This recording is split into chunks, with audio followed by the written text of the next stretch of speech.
From a high vantage point, the vast castle city of Lindrunga unfolds, a voice wondering if there are other escorts for their merchant client. Uril, a spiky-haired adventurer, observes another party, noting they appear to be D-rank mages. His companion, Ranga, scoffs at the low-ranked adventurers, saying it's fine as long as they don't get in the way. The conversation turns to a rumor about a new adventurer who reached D-rank in a single month, shocking Ranga. As they walk, one of them questions the rumor's validity, while another dismisses it as an obvious lie. Darius the archer finds the story unbelievable, as it takes 20 quests just to advance from G-rank. She adds that the prodigy supposedly completed all those quests on the very day he registered. Ranga shouts in disbelief just as a new voice asks if they are the party known as Silver Wolf's Roar. A portly, well-dressed man introduces himself as their client, Mario, and thanks them for their service. Uril introduces his C-rank party, himself the swordsman, Darius the archer, and Ranga the warrior. A quiet, polite voice says, "Excuse me," drawing the attention of the seasoned adventurers. A young boy with two-toned hair introduces himself as Ko, a D-rank mage sent for the escort mission. Ranga and Darius are stunned, realizing this must be the very boy from the impossible rumors. Uril stares at the unassuming boy, his face a mask of utter shock and confusion. Mario cheerfully confirms that Ku is indeed part of their group for the escort to Runda town. Ku gives a polite bow, asking for their cooperation, leaving a stammering Uril at a loss for words. Uril thinks to himself that he had been expecting some kind of monster, not this polite child. Ku looks up with a hint of concern, wondering if he seems too young to be a reliable escort. With a professional air, Ku confirms that everyone is present and suggests they should get going. A large wagon wheel begins to turn, marking the start of their journey out of the bustling city. The party's two wagons trundle through a barren, rocky landscape as Mario explains the mission. He points to the cargo, cautioning them that the goods are fragile and must be handled with care.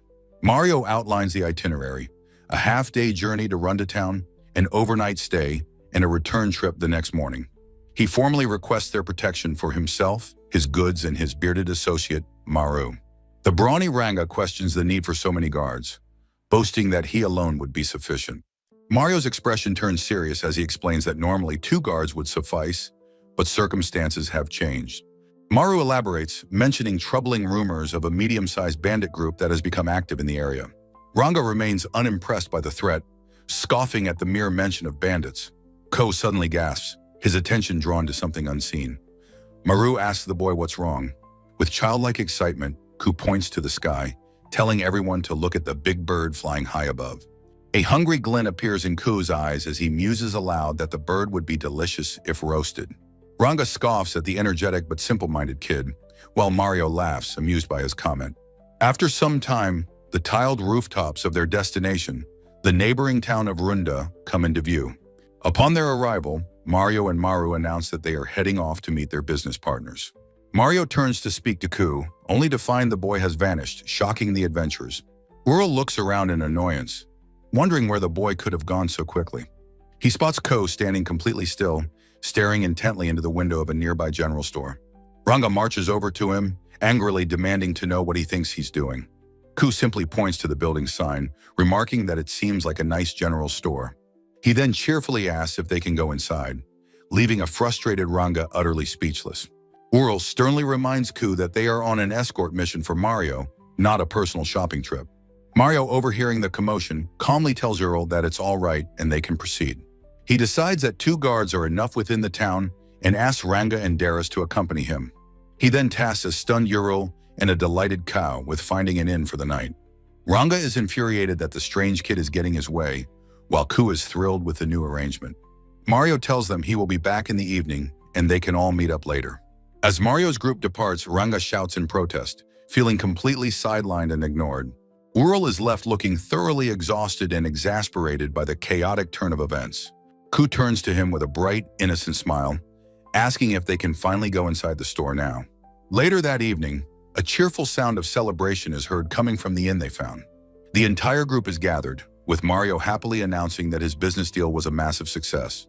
Darius asks Uril if he had a good time with Ko, but Uril just complains about the boy's strange behavior. He flashes back to the afternoon, recalling how Ko just read books and wandered aimlessly. Uril grumbles that he was the one who had to find the inn, wondering what Ko's purpose on the trip even was. Darius theorizes that he was likely just fulfilling the one escort quest required to advance in rank.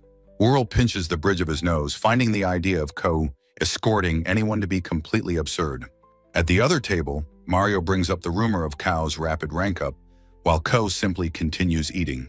Ko tastes his food, finding the flavor to be a bit subtle and lacking something. Mario notices Ko shaking a small container over his food and curiously asks him what it is. Ko explains that it's kosho, or pepper, a term that leaves Mario completely confused. The members of Silver Wolf's Roar look on, wondering what this strange kosho seasoning could be. A close-up shows Ko sprinkling the dark powder from the shaker onto his meal. He takes a large bite, hoping that the unfamiliar spice will improve the flavor of the dish. He hums in satisfaction, confirming that the taste has indeed improved, much to the other's curiosity. Ural, ever cautious, quickly warns Mario not to eat such a strange and unknown substance. Mario ignores the warning, takes a bite, and his eyes fly open as he shouts that it's delicious. He grabs Kao, frantically asking what this incredible spice is. Ku calmly replies that it's pepper.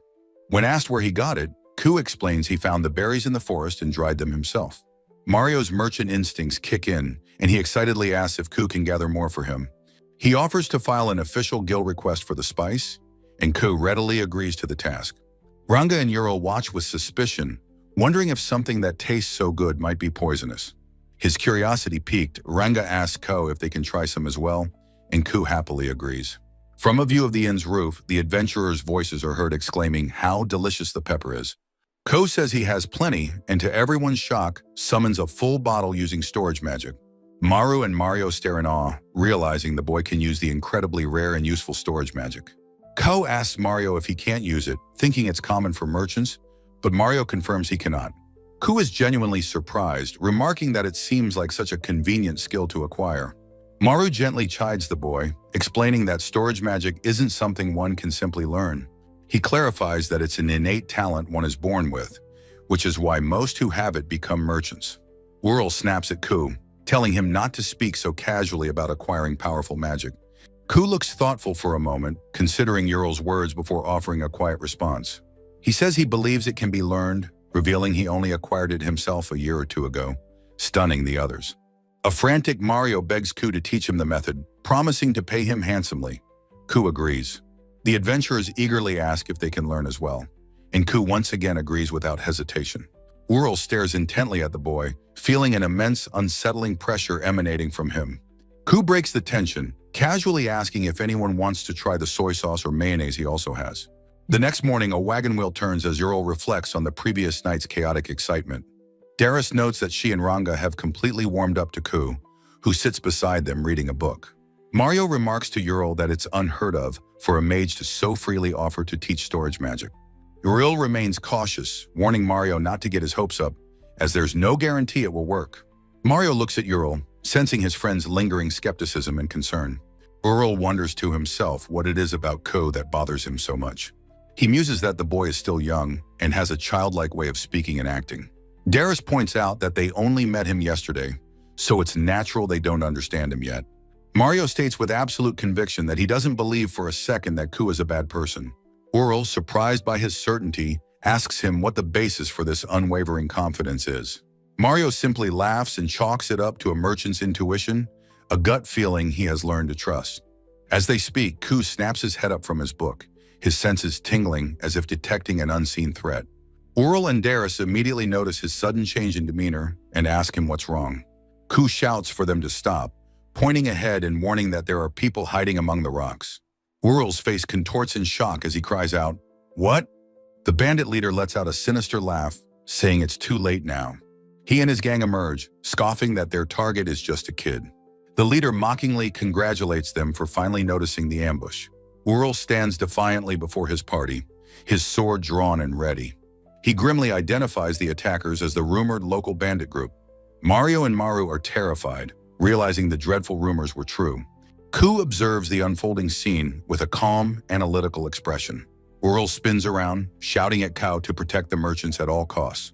The bandit leader demands they surrender their cargo and equipment for their lives. Ural scoffs at the empty promise, refusing to believe such a lie. A wild-haired female bandit lets out a single chilling scream. "Die!" Ural parries her attack, then bellows for his own party to charge. He shouts for Darius and Ranga to go, and Ranga roars in agreement. The three members of Silver Wolf's Roar crash into the bandit lines. The female bandit cackles madly, taunting them for being outnumbered. She breaks through the line, leaping towards the wagon as Uriel shouts a warning. Ku stands perfectly still, watching the crazed attacker descend upon him. With a bloodthirsty scream, the bandit brings her weapon down on the boy. A brilliant flash of light erupts from Ko, violently repelling the attack. Uriel can only utter a stunned sound of disbelief at the sight.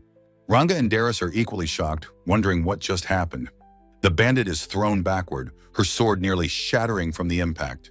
Uriel recognizes the advanced magic, a barrier strong enough to break a sword. Engulfed in a fiery aura, Ku warns her not to approach with a blade. He unleashes a torrent of magical energy, instantly vaporizing the bandit. As she disintegrates, he calmly states he's holding the book he bought yesterday. He lands gently, asking the stunned merchants what to do about the injured. Mario and Maru stare, asking if the boy really did all that. The remaining bandits are terrified, recognizing the power of his fire magic. The enraged bandit leader orders his men to forget the cargo and kill the kid. The adventurers brace themselves as the entire bandit horde begins to charge. Kao appears before them, politely asking for a moment of their time. He holds up his book, explaining that he is eager to get back to reading it. He asks if he can handle the bandits himself to wrap things up quickly. Darius and Ranga are speechless, asking what on earth he is talking about. The bandit leader screams not to underestimate them, that they don't spare children. Dozens of razor-sharp black energy slashes erupt from Ku's position. The members of Silver Wolf's Roar can only watch in absolute terror. Mario and Maru share the same horrified, disbelieving expression. The devastating web of magical energy crisscrosses the entire battlefield. Ku calmly turns his head, asking if someone had said something. He looks at the groaning bandits, wondering what should be done with them. He explains to Mario that he attacked non-lethally, so they are all alive. Mario suggests they leave them tied up, as they won't be moving soon. He proposes they tell the Lindrunga soldiers to come and apprehend them. Ku agrees happily, though he still just looks like an ordinary kid. An eye reflects the thought of a terrifying mage who reached D rank in a month. Uriel takes a determined step forward, now certain of one thing. He approaches Ku, stating that he saved all of them, not just the merchants. Uriel's face breaks into a genuine smile, amazed they are all unharmed. He sincerely thanks Kao, who can only say Uriel's name in surprise. Darius exclaims his D rank is a lie, questioning his chantless magic. Uriel finally asks the question on everyone's mind. Who or what is he? Ku seems thoughtful, pondering how to answer such a complex question. He begins to speak as his friends and the merchants listen intently. With a bright smile, he introduces himself with perfect simplicity as Ku. He then adds that he is an adventurer, a mage, and a former salaryman. Uriel stammers in confusion, but Ku dismisses it as a very long story. The scene flashes back to a modern building, Japan's Shinjuku Station. Kuhei stands on the train platform, relieved to finally have a day off. He muses about solo camping as his drunk boss stumbles up behind him. The boss drunkenly insists that he is not done drinking for the night. Enraged by Kuhei's refusal, the boss shoves him hard from behind. Kuhei stumbles backward, his feet finding only empty air off the platform. His eyes widen in sheer terror as he realizes he is falling. His final fragmented thought is that he is about to die. He finds himself falling through an endless, cloudy void, his briefcase beside him. Utterly bewildered by the impossible situation, he wonders what is happening. An ethereal voice addresses him by name, confirming that he has indeed died. As an apology, the voice invites him to the world that it manages. It explains that his body will be de-aged for this new world of magic. He is granted an affinity with all 6 elements and non-elemental magic. As a bonus, he is also gifted the rare and powerful time-space magic. His worldly possessions are replaced with an adventurer's outfit and a backpack. The voice commands him to go forth into its world. He lands with a jarring thud on the ground of this new world. He collapses, gasping for breath after the sudden and violent transition. He touches his face, his eyes wide with shock and utter confusion. The memory fades as Ku awakens in a simple bed, wondering what just happened. He looks around, recognizing the room as a place he has stayed in before. He sits up, wondering if it was a dream and why he remembered the old days. He looks around the room, a quiet realization dawning on him. Gazing out the window, he notes it has been 3 years since his arrival. The scene shifts to the Grand Adventurers Guild within the city of Lindrunga. Kao stands before the quest board, wondering which job to accept today. Mary, the guild receptionist, approaches him with a cheerful greeting. She mentions hearing all about the bandit incident from a grateful Mario. She informs him that Mario has already filed 2 designated requests just for him. One request is for collecting Kosho, and the other is for a magic lecture. Ku is baffled that the people of this world don't know about Pepper. He accepts both requests without hesitation, much to Mary's surprise. He confidently states that finding the pepper will be easy to do today. A close-up on his eye shows a flicker of deep thought. He ponders the lecture, noting that it will be his first time teaching. He wonders about the best method and if Mario even has magical aptitude. He decides to return to his origin point to think things over properly. He utters the word teleport, vanishing in a flash of light before a stunned Mary. Mary stares at the empty air, wondering who in the world Ku truly is. Kao reappears instantly in a forest clearing before his secluded, self-built home. A memory surfaces and Ku looks on with an expression of mild surprise. He stands before his secluded home, noting it's been a while since his last visit. He muses that, while teleporting is convenient, the beds at the local inn are superior. He wonders if anything here can help with Mario's lecture, deciding to have a look. This sanctuary, he recalls, is where he first learned his unique, self-taught magic. The thought sends him spiraling back to the very beginning, his disorienting arrival. A close-up captures his eye, wide with the jarring shock of his sudden reincarnation. He stood bewildered in a strange clearing, questioning where this impossible place was. Looking around, he saw trees bearing bizarre and completely unfamiliar fruits. Other plants grew strange, elongated vegetables that he had never seen before. The flora was utterly alien, with garlic and potato-like plants growing on trees. He stared at the impossible sight, wondering what kind of place this could possibly be. He recalled the ethereal voice's words, an invitation to its world as an apology. He questioned who the voice belonged to, thinking it must have been a god. He pieced together the absurd truth. A god's mistake got him killed and dumped here. Realizing it was pointless to ponder, he decided to focus on what to do next. He noticed the abundance of plants and concluded that at least he wouldn't starve. As he surveyed his surroundings, a sudden, incredible thought struck him. He resolved that his first task was to explore and learn about this new world. The sun shone down on the dense, alien forest that was now his reality. He gasped for air, the overwhelming shock of his new existence washing over him. Crouching low, he noticed the forest was unnervingly silent, with no animal sounds. He considered his basic needs, wondering how he would manage to even take a bath. Then he remembered the god's gift, affinity for all 6 major magic attributes. With a small, hopeful laugh, he decided it was time to test his new powers. He extended his hand with dramatic flair, commanding water to come forth. A single, pathetic drop appeared and fell, leaving him utterly dumbfounded. He wondered if his mental image of the spell simply wasn't strong enough. He tried again, shouting for water, his concentration growing with each attempt. Once more he called for water, his brow furrowed with the intense mental effort. He strained with all his might, gritting his teeth to conjure more than a drop. Staring at his empty hand, he wondered if this was really what magic was like. Utterly exhausted, he collapsed to the ground, questioning what he should do now.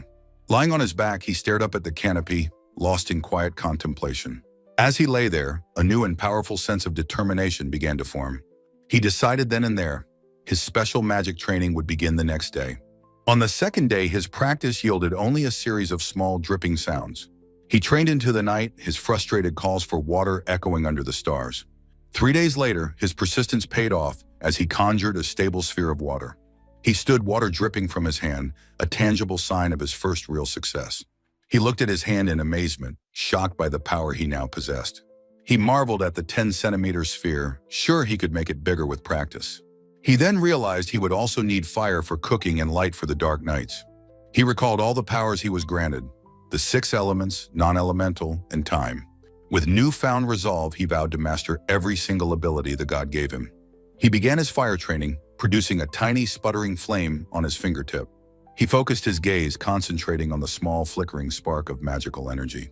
Night fell once more, the stars twinkling above his solitary training ground. Soon he could conjure a strong, roaring flame in the palm of his hand. He summoned a powerful gust of wind, feeling the raw energy flow through him. He commanded the earth to rise, creating a solid pillar of rock from the ground. He filled the oppressive darkness with a brilliant, floating orb of pure light. He focused on non-elemental magic, successfully forming a solid, invisible barrier. The barrier shattered into pieces as he experimented with controlling its form.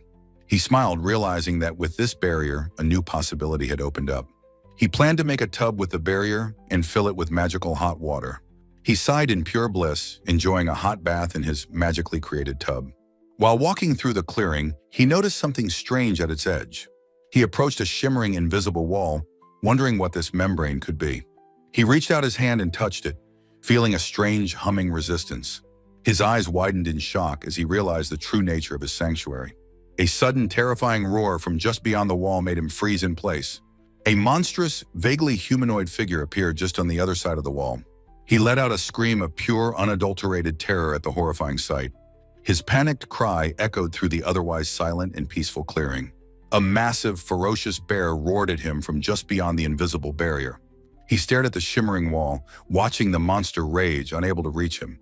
In a sudden panic, he scrambled backward, away from the edge of the clearing. He collapsed to the ground, panting heavily from the terrifying encounter. He gasped for air, immensely relieved that the barrier had held against the beast. He understood now. The barrier was a safe zone, keeping the forest creatures out. He paused, a new and dangerous idea beginning to form in his mind. He realized there were creatures outside the barrier he might be able to defeat. Night fell once more, the stars shining down on his solitary, protected home. He decided to test the waters, cautiously poking just his head outside the barrier. His experiment yielded immediate results, his eyes widening in alarm and excitement. A massive, tusked boar demon beast appeared, drawn by his sudden presence. He steeled his resolve, wondering if he could succeed in his first real fight. As the beast charged, he instantly cast earth magic, creating a deep pitfall. With the beast trapped in the hole, he quickly moved to his next attack. He summoned water to fill the pit and then commanded it to freeze solid. The boar was trapped in ice, looking up in confusion at its sudden predicament. He watched from the edge of the pit, believing he had successfully captured the beast. A sudden, loud cracking sound from the ice made him look back in alarm. The boar roared with fury, shattering the ice from within with its own body heat. He realized the beast used fire magic and knew he had to end it quickly. He tried to freeze it again, but the creature was still alive and struggling. He was shocked that the beast was still alive after his powerful combination attack. Realizing its resilience, he knew he needed a more decisive finishing blow. After the battle, he stood before the aftermath, a large crater in the earth. The massive boar demon beast lay defeated, its glowing eyes now dark and lifeless. Later, he roasted large cuts of meat from his kill over a crackling campfire. He ate hungrily, chewing thoughtfully as he enjoyed the taste of his victory. As he ate, he bit down on something hard, thinking it was just a bone. He spat the unexpected object out into his hand to see what it was. He held a small, glowing stone, wondering what this strange thing could be. He decided to use his appraisal skill to identify the mysterious stone. His eyes glowed with power as the skill activated, analyzing the object. A screen appeared, identifying it as a rare S+ rank multi-attribute magic stone. The story cuts away, showing the lush, primordial forest where his new life began. Ku uses his magic to assemble lumber, noting he lacks metal for conventional hinges. He stands before his completed home, satisfied that it is large enough for one person. A light shines in his eyes as he reflects on his improved quality of life. He decides that with his newfound freedom, he will begin experimenting with storage magic. Time passes and a close-up reveals Ku's face, now etched with profound boredom. He wanders his porch, wondering why everything has recently begun to feel so tedious. He thought building a house was a great achievement, but now he's simply tired of it. The truth hits him and he panics, screaming that he's been alone for 3 years. He laments his own power, realizing he could hunt a wyvern without any trouble now. He glances at a massive pile of magic stones, admitting he isn't even collecting them.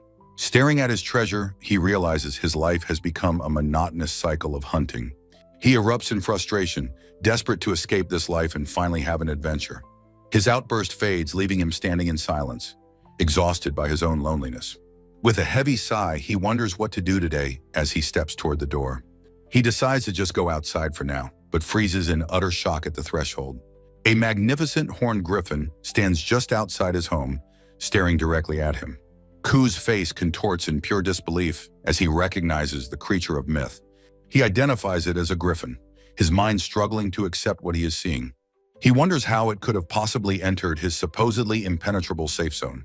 The griffin's voice echoes in his mind, asking if the human can hear its thoughts. Ku is baffled as the creature calls him master and questions his presence. He retorts that the question is his to ask, as a human shouldn't be here. The griffin's voice booms, revealing that this place is, in fact, a divine sanctuary. Ku repeats the words divine sanctuary in a whisper, his mind reeling. The creature confirms it, again demanding to know why he is in this holy place. Ku is left completely speechless by the incredible world-altering revelation. The griffin explains it is a familiar and asks if Ku knows of its divine master. It confirms its status as a familiar of the god, shocking Ku even more. The creature asks if he is lonely, and Ku admits that he is very lonely. Taking pity on him, the griffin offers to guide him to a city of humans. Ku is stunned into silence by the incredible offer, his eyes wide with hope. He asks in disbelief if there are truly other humans living in this world. The creature explains his detection magic failed because the city is so far away. Overcome with emotion, Ku eagerly accepts the griffin's offer to take him there. The griffin then reveals that Ku could use teleportation with his S+ rank magic stones. Ku is shocked to learn he can teleport back to his sanctuary from anywhere. Back in the present, he muses that without that meeting, he might have been stuck forever. A close-up on his eye shows a sudden, dawning realization striking him. He erupts in a fresh panic, having completely forgotten about Mario's requests. He frets that he has nothing prepared for the lecture or the pepper delivery.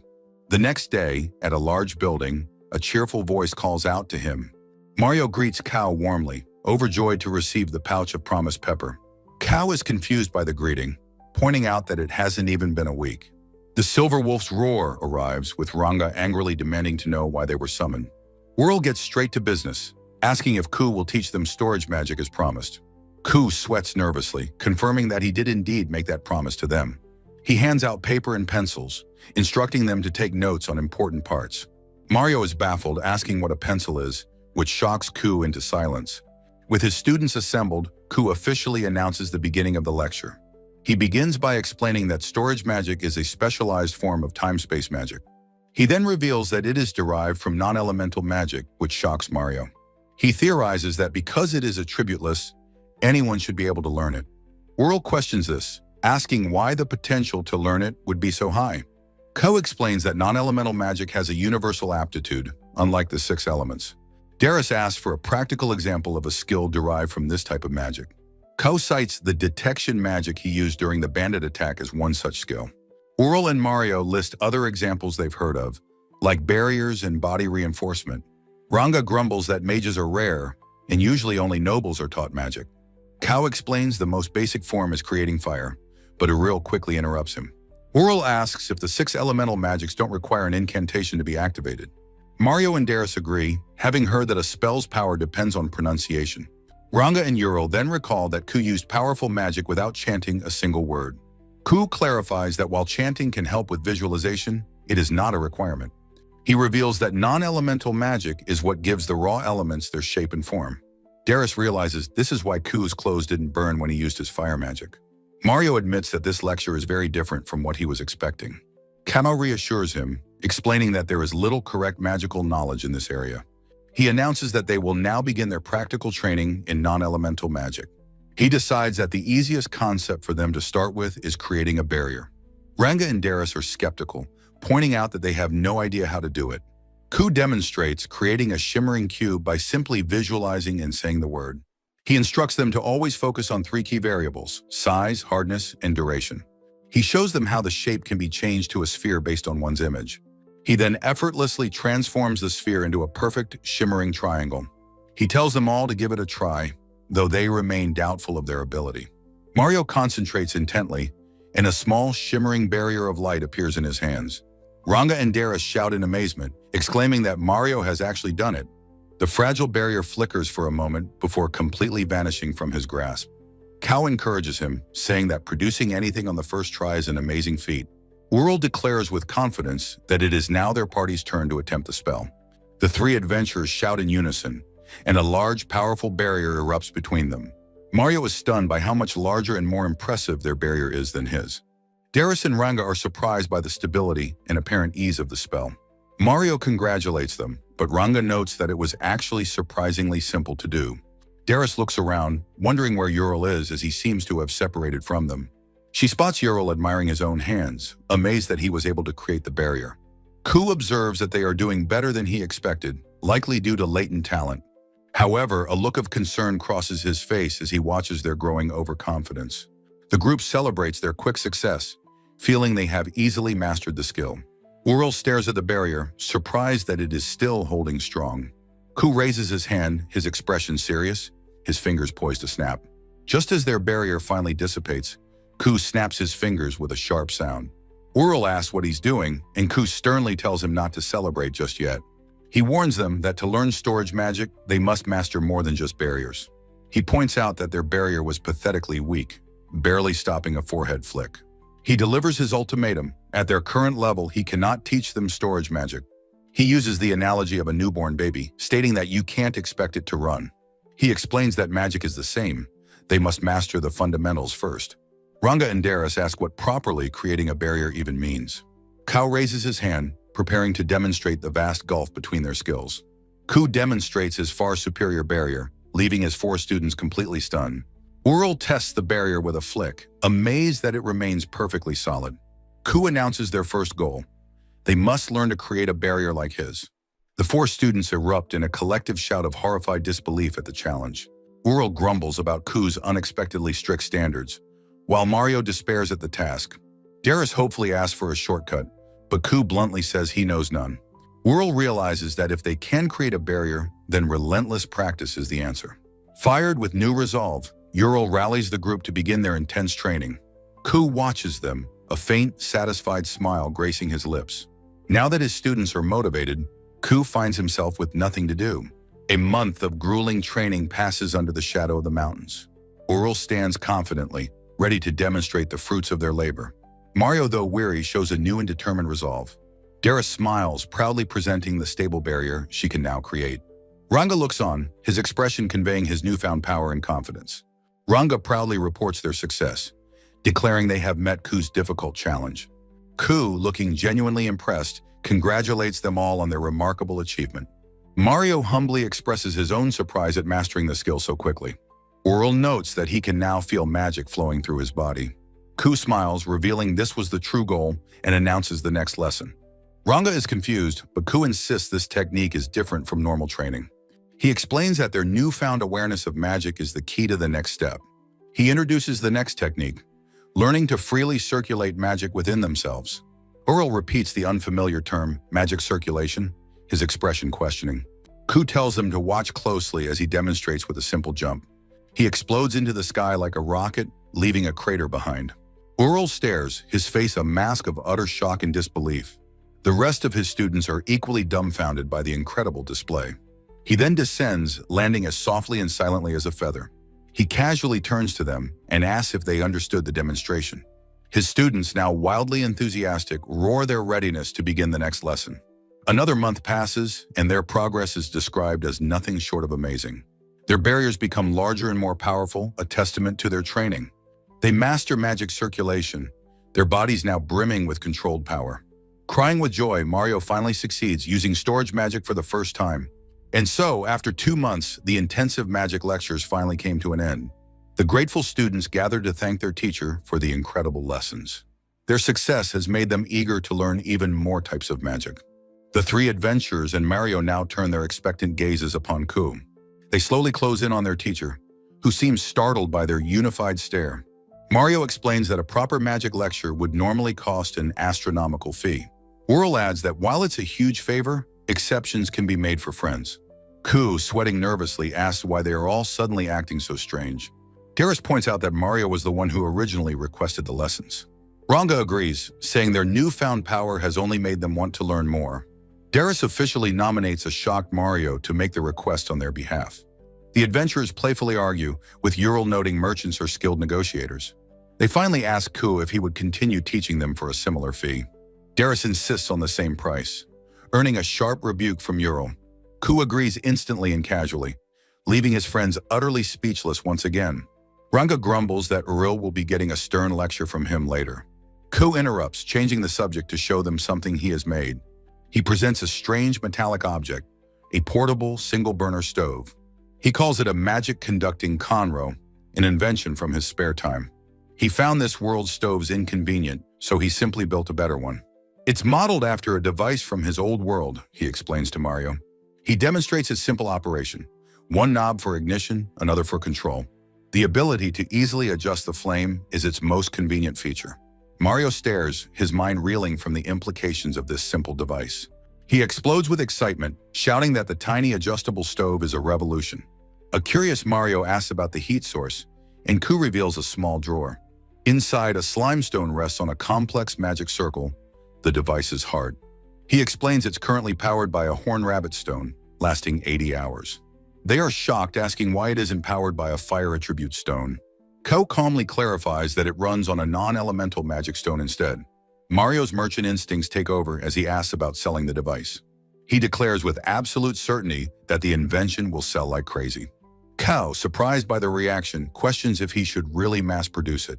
He humbly states that he's only an amateur and just wanted their opinion. He then dismisses selling it as too troublesome, horrifying the merchant Mario. Ural and Ranga quickly side with Mario, both wanting a Conro for themselves. Mario's tone becomes serious, imploring Ku to visit the commercial guild. He explains that this is more than a product. It can change people's lives. Persuaded by his friend's passion, Ku agrees to go with him the next day. At the commercial guild, an official instantly recognizes the device as a revolution. A business plan is quickly formed for production and distribution of the Conro. Kao is more than satisfied with his arrangement to receive a 3% royalty. To protect his unique magic formula, he is advised to register with the guild. He is presented with his official commercial guild registration card. The receptionist informs him that his starting rank is F, the lowest possible. Mario encourages him to take on quests and raise his new commercial rank. That night, he reflects on how his old life was nothing but work. Now, however, he has no obligations or missions. He is completely free. He studies a book of advanced magic, free from worry or boredom. The page details the spell Meteor, and he finds it all incredibly fun. He wishes these peaceful days could last forever as rumors fill the air. Two adventurers discuss the news. Silver Wolf's Roar has been promoted to B rank. Ku overhears them and is genuinely impressed by his friend's rapid advancement. As he looks for a quest, the guild receptionist Miri calls out to him. Miri smiles and warmly congratulates him on his own promotion to C rank. He is so surprised that he asks if it's a lie, which Miri denies. Her expression then turns serious as she tells him there is something more. She informs a shocked Kao that the guildmaster has personally summoned him. He asks why, but Miri explains she was only told to bring him. Ku wonders if he has done something wrong, a question Miri can't answer. His face is a mask of confusion and worry as he follows her. She leads him down an ornate hallway towards the guildmaster's office. Miri muses that it's unheard of for the state to notice a common adventurer. Ku looks on with a worried expression, his mind racing with possibilities. They arrive at a large wooden door, and Miri announces their presence. Miri, the receptionist, announces she has brought the C-rank adventurer, Ku-san. The guildmaster acknowledges her with a simple, authoritative "Oh." Ku looks up at the imposing man who asks if he has come. From his desk, the guildmaster dismisses Miri, telling her she may go.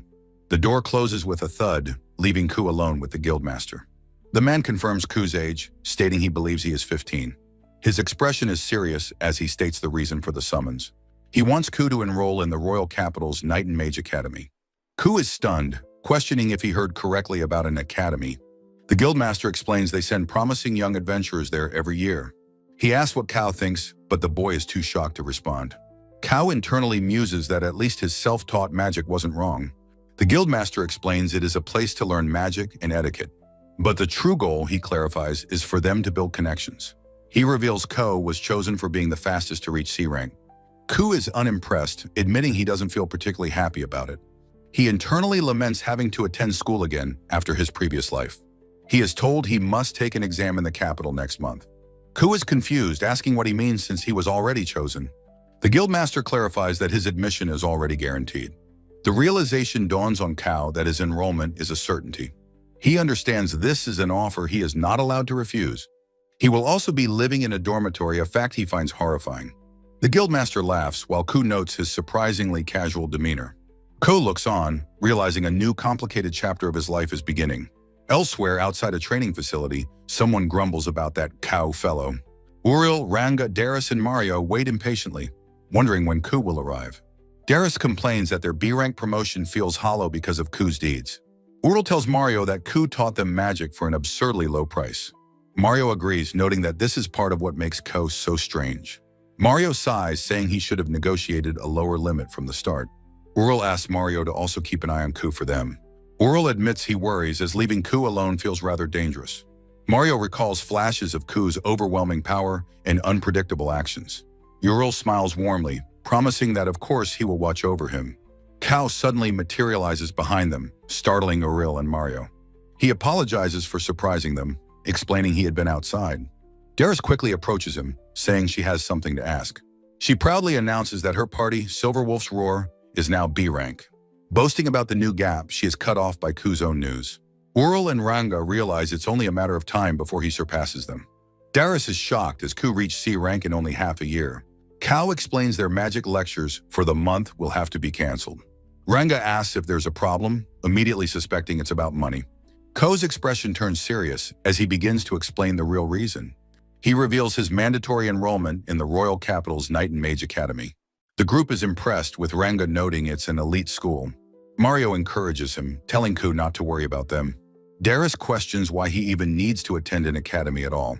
Ural correctly guesses it was an order from the guildmaster. Ku admits he doesn't want to go, but sees it as an opportunity. He thinks it's a good chance to properly learn the fundamentals of magic. This in turn will allow him to teach them even more. His friends look on with a mixture of concern and understanding. He declares they will have intensive lectures before he starts his dorm life. He suggests teaching Mario the appraisal skill, which thrills the merchant. Ku looks on, realizing he only has 1 month left of this life. He decides to spend the time in between with his friends. In his free time, he returns to the quiet of his divine sanctuary.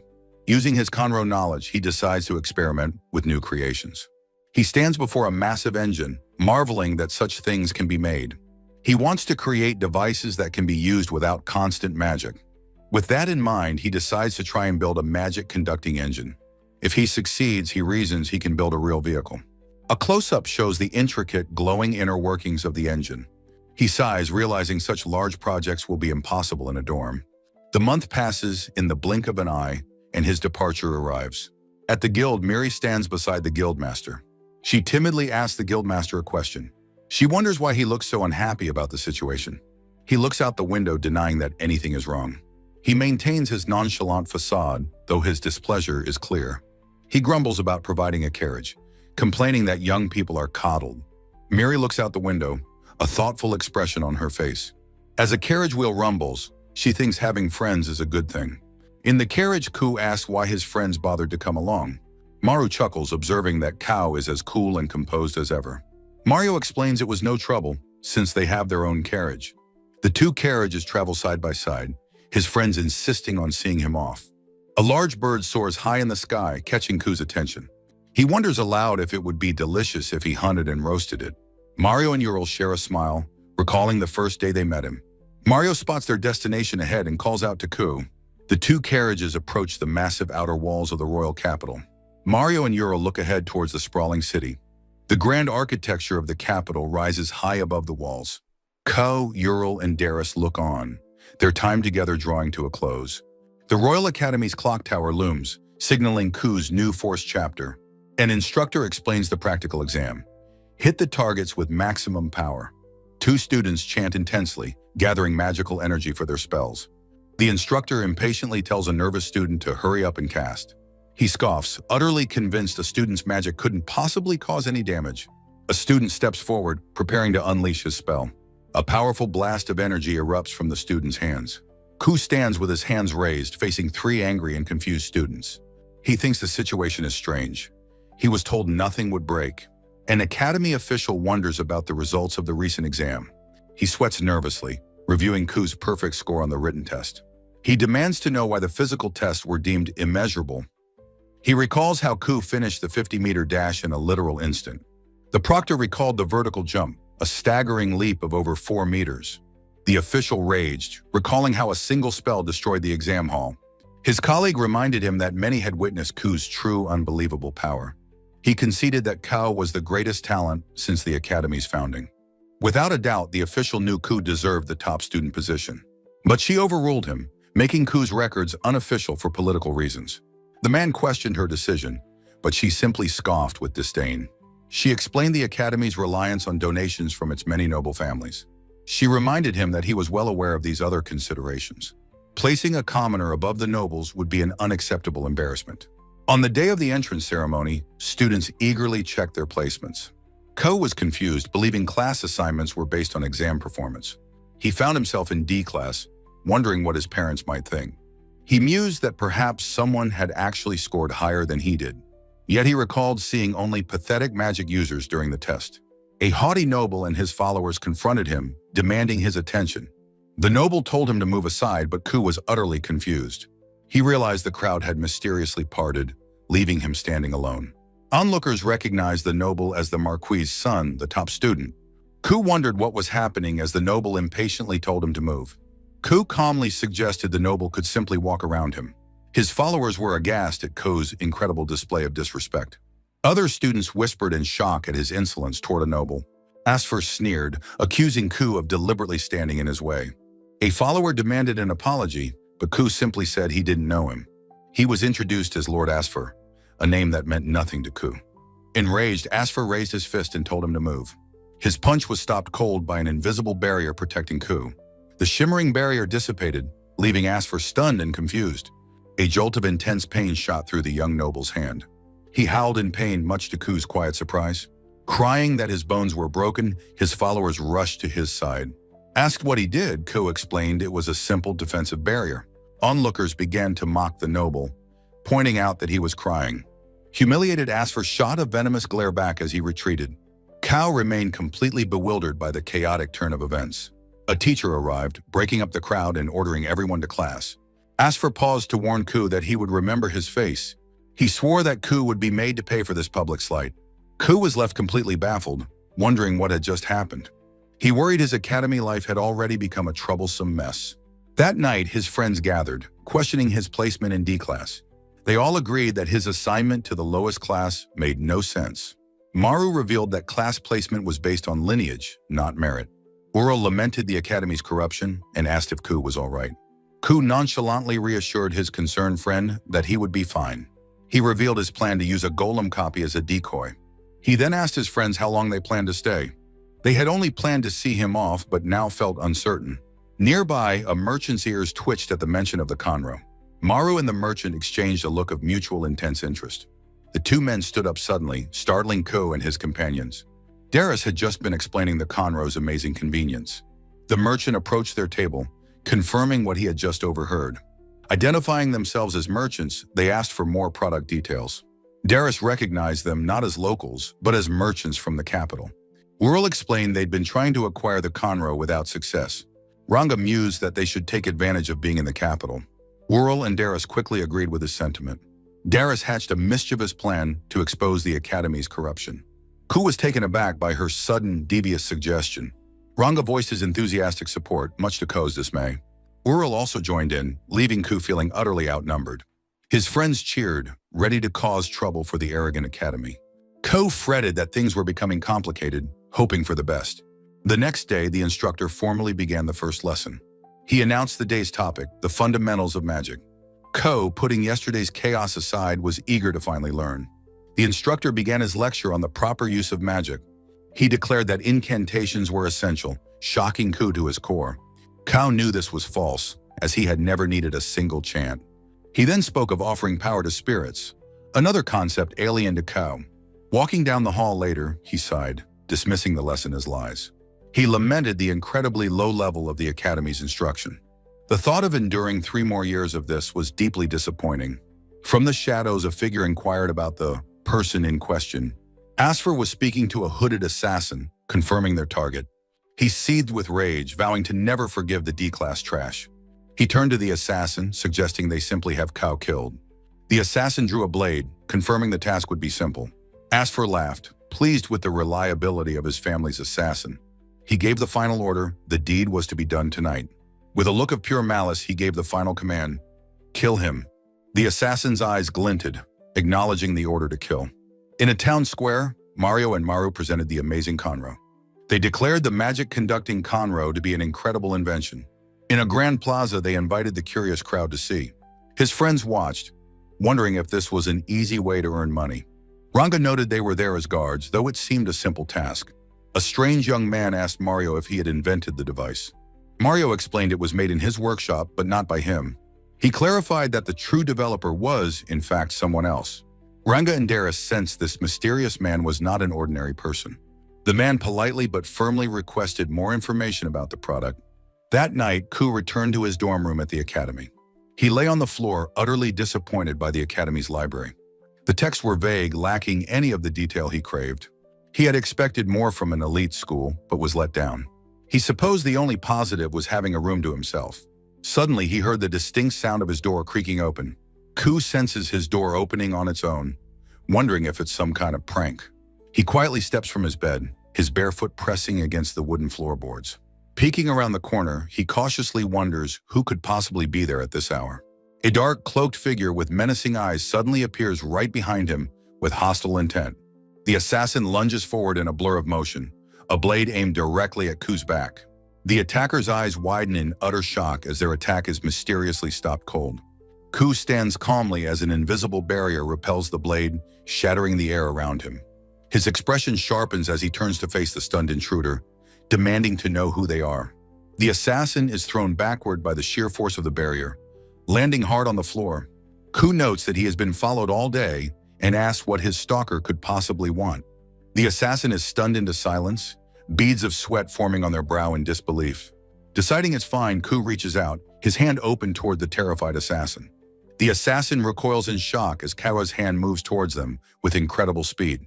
A muffled gasp escapes the assassin's lips as Ku's powerful magic takes hold of them.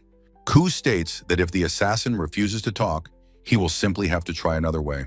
He announces his intention to probe the assassin's memories to find out the truth. A flood of images rushes into Ku's mind, Asfer's rage and the direct order to kill. Ku understands now, realizing this is the work of Asfer's people from yesterday's incident. He learns from the memories that 4 more assassins are hidden within the school. With a new resolve, Ku turns, his mind made up on how to handle this situation. He decides he must act now to prevent his academy life from being constantly disrupted. Outside Asfer's dorm window, Ku politely calls out the young noble's name in the night. Inside, Asfer smugly tells his follower to let Ku be, anticipating good news tomorrow. He smiles cruelly, thinking that news of Ku's demise could arrive at any moment. Ku suddenly teleports into the room, startling both Asfer and his follower into silence. The follower stammers in shock, demanding to know where Ku just came from. His face is a mask of pure disbelief and terror at the impossible appearance. Ku stands over the unconscious assassin, asking what this is all about. He calmly states that these people were sent with the express purpose of killing him. Asfer is stunned, realizing Ku is talking about his family's personal assassins. Ku confirms it's about yesterday's incident as Asfer begins to sweat nervously.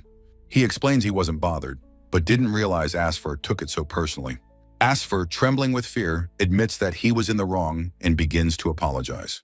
Ku's expression darkens as he warns that next time, both Asfer and his followers will pay. Asfer is reduced to a quivering mess, while Ku thinks this warning should suffice. Ku cheerfully waves goodbye, telling them to try and get along from now on. The follower stares in shock as Ku vanishes in a flash of light. Looking out the window, he wonders what in the world that boy even is. At the off-road mansion, Asfer reports that he's lost contact with all the assassins. The Marquis is incredulous that his elite unit was defeated by a single commoner. He asks if the boy has an organization backing him, but Asfer doesn't know. A woman's voice states that while a squabble is one thing, this is another matter entirely. The Marquis wonders what to do now, and his wife has a devious idea. She suggests they formally summon Ku and have the Knight's Order eliminate him. The Marquis smiles cruelly, liking the idea of killing him during a training accident. 3 days later, the Academy's clock tower marks the time as Ku sighs in boredom. He walks the halls, questioning the merit of staying at a school with such dull classes. A calm voice calls his name, and he turns to see a young man waiting for him. Ku asks who he is, and the man introduces himself as a messenger from Marquis Off-Road. The messenger presents a letter from the Marquis, asking Ku to read it. Ku takes the letter, surprised and suspicious about its sudden arrival and contents. He opens the envelope, which is formally addressed to him as Lord Ku. The letter is a false apology, inviting him to a joint training session as recompense. The messenger explains the Marquis is considering having him participate with the Knight's Order. Ku's eyes sparkle with feigned interest, thinking this could be more useful than class. He notes the letter insists he come, using the Royal Capital's arena for the event. He asks what kind of training it is, and the messenger replies that it's today. Ko is shocked to learn the messenger has come to escort him there immediately. He tries to refuse, stating he never agreed, but the messenger insists he follow. The messenger warns that it will be a problem if he doesn't come, revealing it's compulsory. He is led to a massive Colosseum-like arena, the designated combat training ground. He looks around, feeling that for a simple training session, something is very wrong. Surrounded by hundreds of knights, he notes the air is thick with undisguised hostility. He realizes with a start that he has been completely encircled by the armored soldiers. A sound effect emphasizes the closing ranks of the knights, trapping him completely. The knights stand in silent, disciplined formations, their faces hidden by their helmets. The sheer number of soldiers creates an overwhelming sense of pressure and intimidation. Ku asks where the marquis is, but the commander simply says they will begin. The commander's eye glares with menace as he gives a single, brutal order, "Go!" The knights roar and charge as one, their weapons drawn, converging on a stunned Ku. Ku is shocked that they would attack him without any explanation or warning. The first knight's blade swings down with lethal force, aimed to kill. The commander thinks that he knew this was a trap the moment it was called training. The knights are stunned to find their target has vanished, now standing high on the arena wall. Ku looks down in frustration, wishing they had just stated their business plainly. He sighs, noting that the Marquis and his arrogant son are just alike in their methods. A dark orb of energy forms in his hand as he decides to respond in kind. Standing on a magical platform, he unleashes a wave of pure, non-elemental force. A massive shockwave erupts, and the knights cry out as they are blown away. The entire force is left scattered and incapacitated across the arena floor. The messenger who led him into the trap stares in utter disbelief from the stands. Ku turns his attention to the terrified messenger, who lets out a small shriek of fear. In the headmaster's office, the official sweats, saying they can't waste time on this. Ku, annoyed, states he came to study, not to play games with nobles. He demands to know if the headmaster is listening, who can only apologize profusely. At a tavern, Ku tells his friends he thinks things are settled for now. Ural notes that Ku must have had a rough time as well. Ku asks if something happened to them, and Ural hesitates to answer him. Mario explains a strange man appeared at their Conroe demonstration yesterday in the square. Ku's eye narrows with curiosity, wondering about this mysterious man. Ranga admits he told the man that Ku was the one who developed the Conroe. Ku sighs, sensing more trouble brewing, as Darius complains she's tired of being pestered. Ural asks how long everyone plans to stay in the capital, now that Ku is leaving. He asks Mario if he is serious about his plans, but his thoughts are elsewhere. Uriel wonders who that man was, as the Academy's clock tower looms in the night. The headmaster is startled by a late-night visitor, wondering who would be so rude. The door opens to reveal Alan, flanked by two imposing golems. The man introduces himself as Alan, a special investigator dispatched from the royal palace. He demands to see the records of the recent entrance exam, shocking the headmaster. When questioned, Alan states with cold authority that it is an order from the king himself. The Academy's headmaster looks on, his face a mask of shock and stress. Alan presents a thick stack of documents, the results of the entrance exam. He flips through a page, his expression serious and focused. Alan notes that the top scores belong exclusively to the children of nobles. The headmaster claims it's due to their upbringing, but Alan is clearly disappointed. Alan informs the stunned headmaster that he has already investigated the matter thoroughly. He accuses the headmaster of not understanding the Academy's true purpose. The Academy, he explains, has changed in recent years under the headmaster's watch. Placing students with no real power in the top classes is utterly meaningless. The children of nobles, he continues, have been coddled and cared for their entire lives. In contrast, commoner children learn magic and how to fight from a young age. This, Alan explains to the headmaster, is a natural and expected outcome. He reveals these commoner children are handpicked by the kingdom's own investigators. The Academy exists to forge them, shattering the pride of the pampered nobles. The headmaster stammers, demanding to know on what grounds Alan makes these claims. Alan uses Ko as an example, asking how much the headmaster really knows. The headmaster can only describe the boy as the son of a simple commoner. Alan scoffs, knowing the headmaster saw Ko as nothing more than an adventurer's child.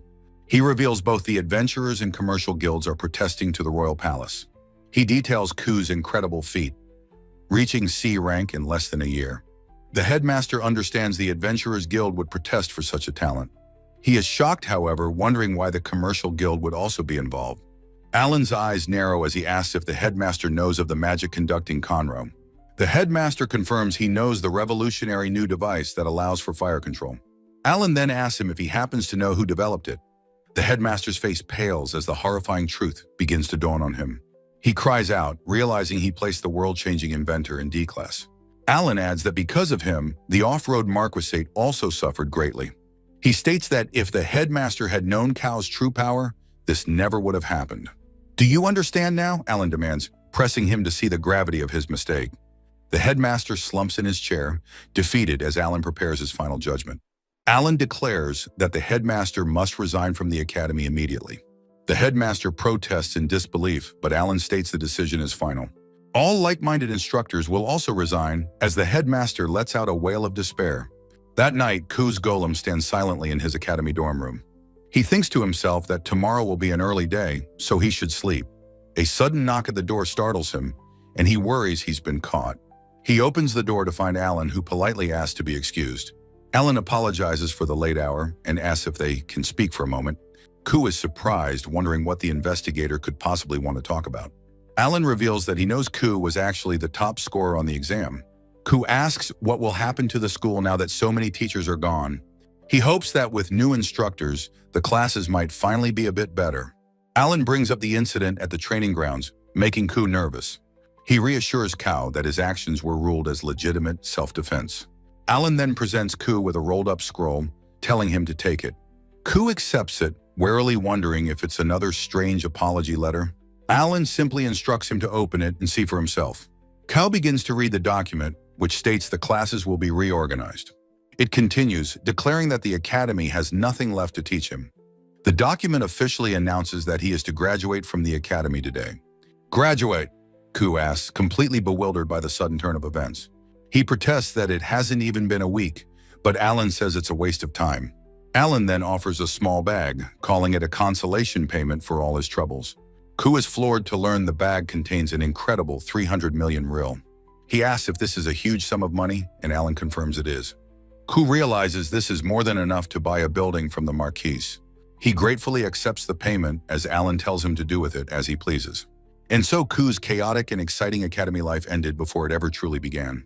On the road away from the capital, a carriage wheel rumbles as someone sighs. Ural and Mario wish they could have stayed in the capital a little longer.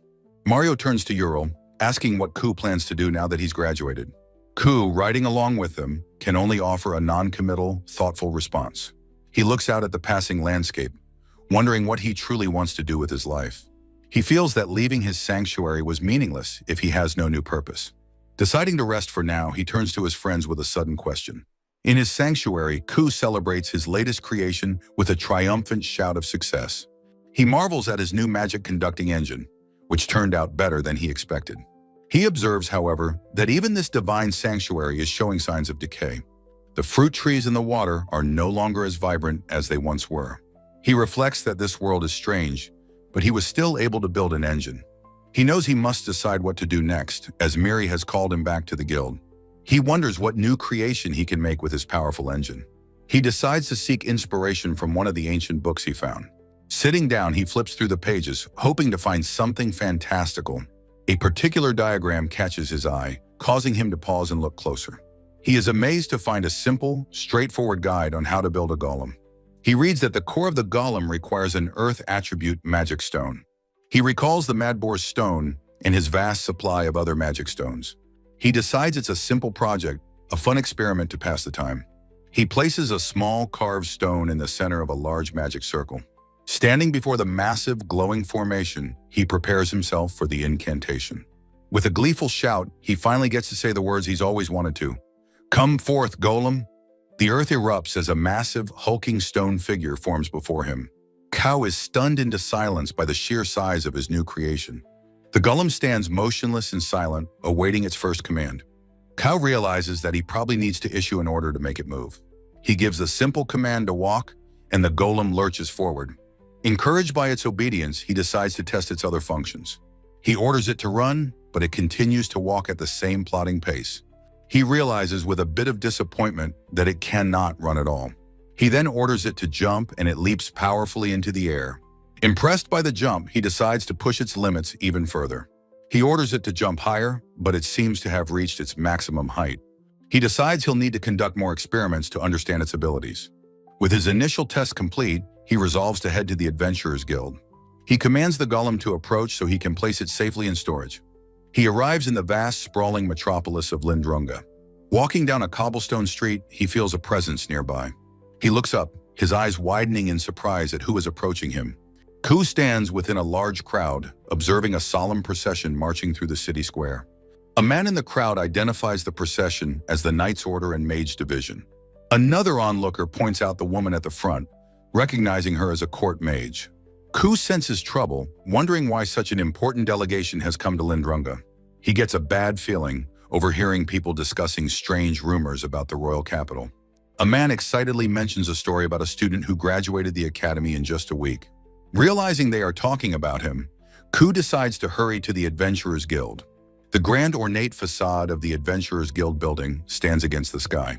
Inside, the receptionist Miri greets him with a wide, cheerful smile, offering congratulations. Ku is confused, asking what she is talking about and why this feels so familiar. Miri joyfully announces that due to the incident at the capital, he is now B rank. He stammers that he just made C rank, but Miri insists his rapid progress is amazing. Ku realizes he has caught up to his friends and nervously wonders how Darius will react. A deep voice calls out to him, announcing its arrival from behind. He turns to see the guildmaster, surprised that he has left his office. The guildmaster asks Miri if she has gathered everyone as instructed. He then looks at Caillou, his expression serious, and tells him to follow. Ku trails behind the guildmaster and Miri, completely bewildered by the situation.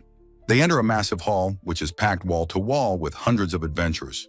He stares at the sea of faces, wondering why so many adventurers have been assembled. From a stage, the guildmaster addresses the crowd, apologizing for the sudden summons. Adventurers immediately shout in protest, demanding to know if this is a call to war. Miri quietly explains to a surprised Ko that the kingdom is at war with Tordole. She adds that many adventurers, including the Silver Wolf's Roar, have already been sent. Having been secluded, Ku worries the war must be going badly to warrant this. The guildmaster clarifies that this emergency is not related to the ongoing war. He gravely informs them that this is about a crisis threatening Lindrunga itself. He announces that a delegation from the capital has come to explain the situation. The doors swing open, and the court mage Olga strides in with her retinue. Ku immediately recognizes her as the woman he saw leading the procession earlier. Olga introduces herself as the court mage appointed to command the upcoming mission. The adventurers murmur in confusion, shocked to hear the word mission. Olga reveals that a scouting party has confirmed an invasion by a horde of demon beasts. Furthermore, she states, the Knights Order confirmed the horde's movements this morning. The demon beast's destination is certain. They are marching directly for Lindrunga.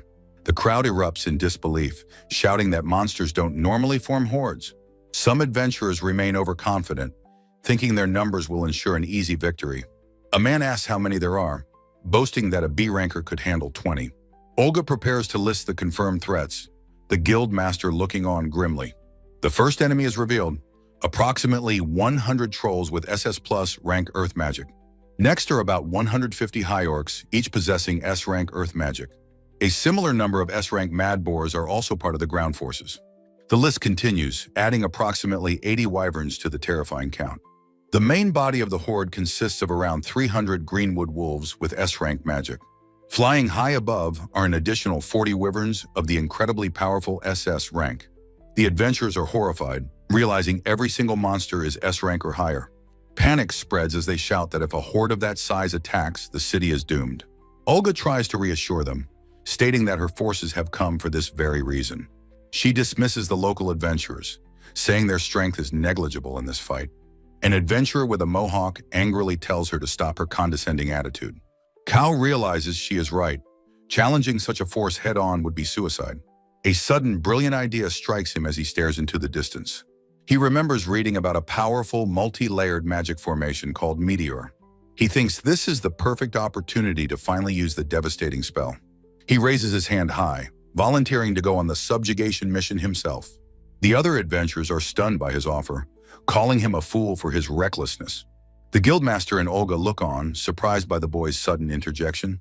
The guildmaster starts to explain that Ku is an adventurer, but Olga cuts him off. She smiles condescendingly, remarking on the foolish arrogance of youth. She tells Ku that she has no intention of allowing any needless deaths. Her expression hardens as she bluntly calls him a nuisance who would get in the way.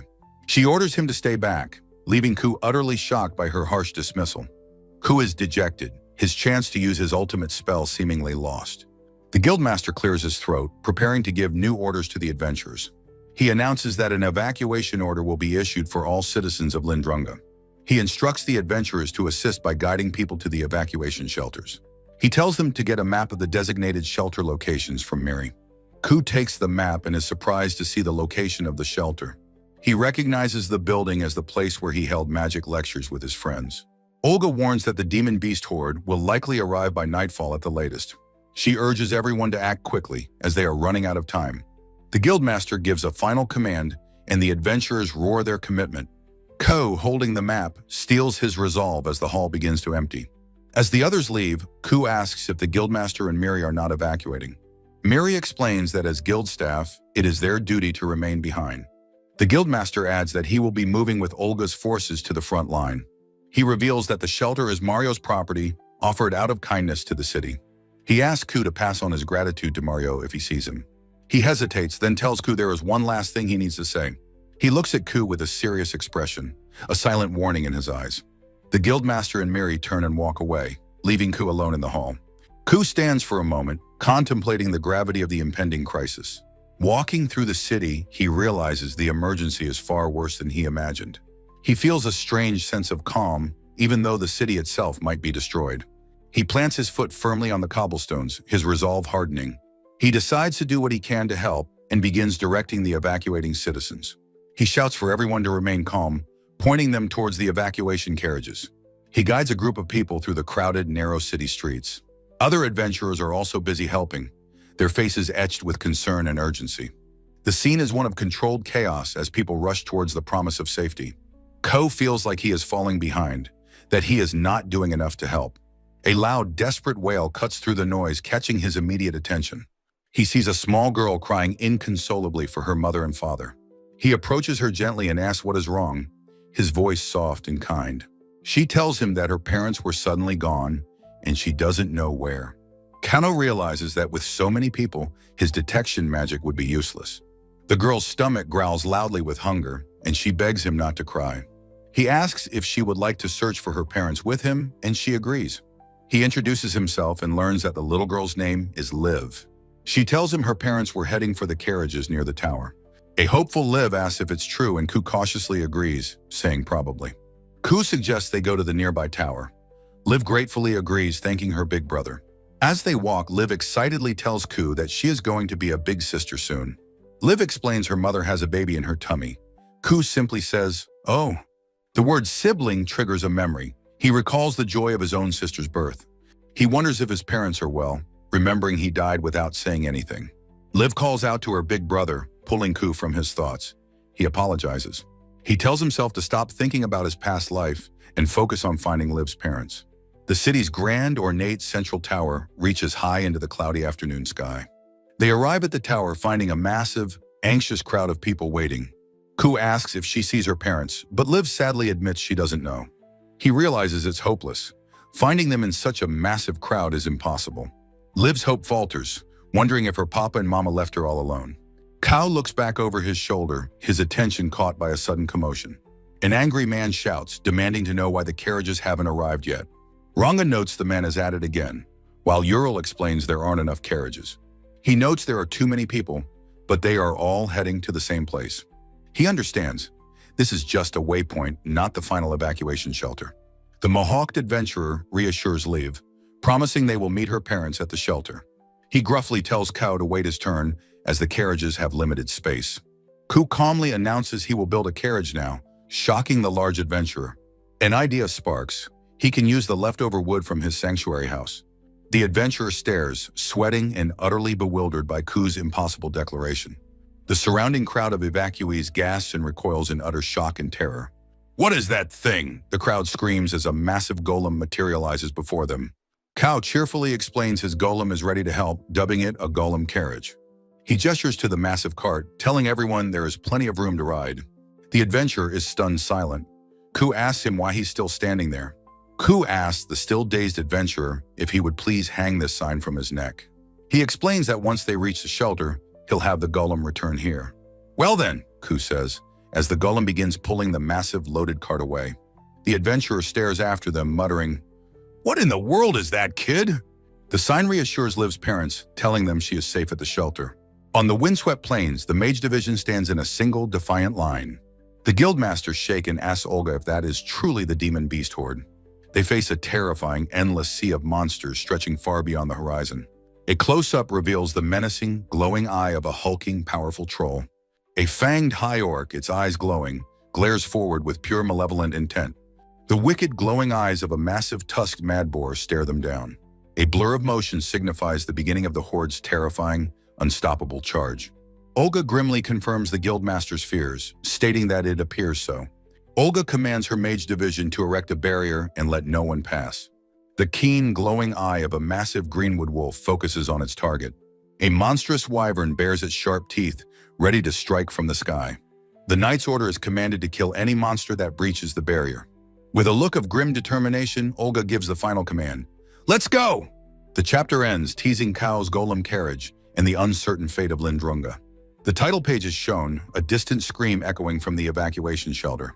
Mario greets Ku at the shelter, crying with relief and thanking him for coming.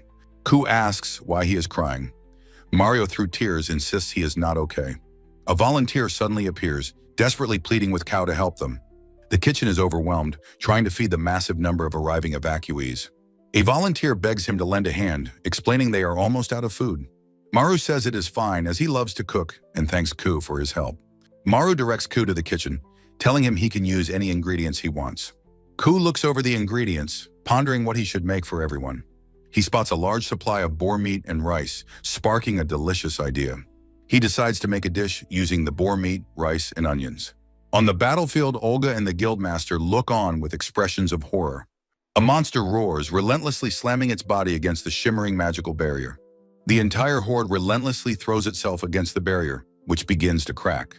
Olga watches in disbelief, realizing the monsters are trying to force their way through. A grinning troll breaks through, Olga screaming that it's impossible for them to breach it. The force of the breach throws Olga and her mages violently off balance. Olga demands to know what her subordinates did, her concentration completely broken. A subordinate apologizes to Lady Olga, admitting that they have reached their limit. Olga realizes that with the barrier failing, she must rely on the knight's order. Her eyes widen in shock and horror at the terrible scene unfolding before her. The knight's order charges, shocked to see the mages already inside the walls. A knight curses the mages, shouting that the barrier was breached too easily. The guildmaster looks on grimly, knowing their sheer numbers are overwhelming.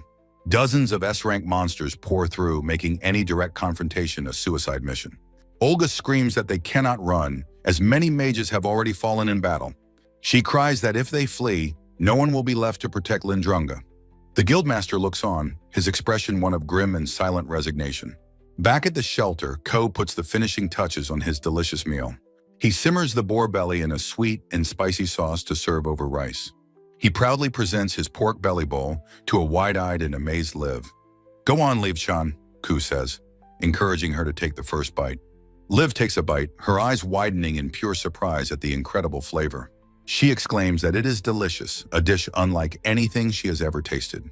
Kao offers the food to the others, telling them he has made plenty for everyone. The men are skeptical but take a bite, their curiosity piqued by her reaction. They are stunned by the taste, declaring they could eat this delicious food forever. They immediately ask for seconds, forgetting that they are in an emergency evacuation. As she eats, Liv's attention is suddenly caught by something in the crowd. She spots her parents standing amongst the other evacuees across the crowded hall. Her eyes fill with tears of relief as she whispers the words, "Papa, Mama." She runs to them and they embrace, overjoyed to finally be reunited at last. A single abstract tear of pure joy rolls down her grateful mother's cheek. Liv cries with pure happiness, safely in her father's arms as Ku watches on. Ku looks on with a gentle, thoughtful expression, happy for the reunited family. Mario asks Ku why he suddenly spaced out, but Ku insists that he wasn't. Ko explains he was just thinking about all the different people who live in Lindrunga. Mario is surprised by this obvious statement, but Ku seems lost in thought. Maru interrupts, telling Ku more evacuees are coming and that they need more food. Suddenly, a man bursts into the hall, shouting that something terrible has happened. A battered knight announces the royal forces failed to stop the demon beast invasion. Liv and her parents stare in utter shock and disbelief at the terrible news. An adventurer shouts in panic that S-rank monsters are coming for them all now. A knight bursts into the shelter, announcing the demon beasts have arrived. Panic erupts as screams fill the air. Someone tries to calm the crowd. The people scream that they must flee, but wonder where they can go. They despair, questioning the point of having evacuated in the first place. Little Liv stands frozen, thinking they were finally reunited as a family. She tearfully asks if her unborn baby sister will never be born now. Ku's eyes widen, his expression hardening with resolve at her words. He watches the terrified family, a new, unshakable determination on his face. Mario and Maru watch in confusion as Kao turns from the kitchen. Ku apologizes to a surprised Mario, his demeanor suddenly serious and distant. He tells them he is just going to step out for a little while. Mario and Maru are left stunned as Ku walks away with purpose. Liv looks on, her small voice asking where her big brother is going. The demon beast horde pours through the city gates, an unstoppable tide. The guildmaster asks a weary Olga if they are not going to retreat. He tells her it is too late now, questioning her decision to stay. Olga defiantly states she will not abandon her subordinates to flee alone. She knew from the start they were facing an overwhelming S-rank horde. The guildmaster stares at the encroaching doom, speechless and sweating. A sudden, inexplicable flash of light appears on the wall beside them. Ku materializes out of nowhere, casually greeting the dumbfounded guildmaster. Olga stares in disbelief, demanding to know what he is doing there. Her mind reels, wondering how this child could have possibly gotten here. Kao explains he came because he heard the invasion couldn't be stopped. Olga scolds his recklessness, asking if he understands the dire situation. He calmly proposes using a long-range wide-area spell to handle it. Olga shouts in disbelief. Her entire mage division had already failed. The guildmaster asks Ku if he can truly do what he claims. He thinks that normally he would never listen to a child's words. But he recalls Ku's meteoric, impossible rise through the adventurer ranks. He knows this child is different, that there is something special about him. He remembers how Ku graduated from the Royal Academy in just 1 week. He believes this boy might be the one to save them from this crisis. He turns to Olga, desperately pleading with her to let Ku try. Olga smirks, admitting conventional thinking has become utterly meaningless now. She tells Ku to do as he pleases, and he thanks her gratefully. Ku turns his attention to the task, his eyes focused and determined. A massive, shimmering dome of energy suddenly envelops the entire city. Olga is thrown off balance, completely shocked by the magical surge. The guildmaster asks what he did. Ku explains it's a protective barrier. The barrier is now in place, shielding the city from collateral damage. Olga realizes he used teleportation magic to place the enormous barrier. She marvels that he created it alone, from above, without an incantation. She turns to the guildmaster, demanding to know who this boy is. The guildmaster admits he doesn't know the details of Ku's power. Ku announces that it's finally his turn, hoping for a successful outcome.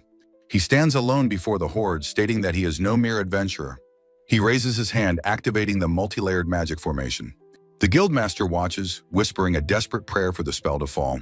Olga stares in wide-eyed shock at the impossible magic unfolding above. Liv looks up, thinking of Ku's super large-scale magic, Meteor.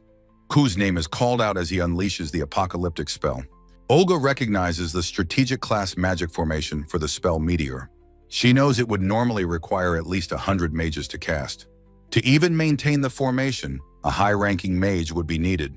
She finds it unbelievable that he is activating it all by himself. She looks closer, noticing the incredibly complex, unknown magic circle.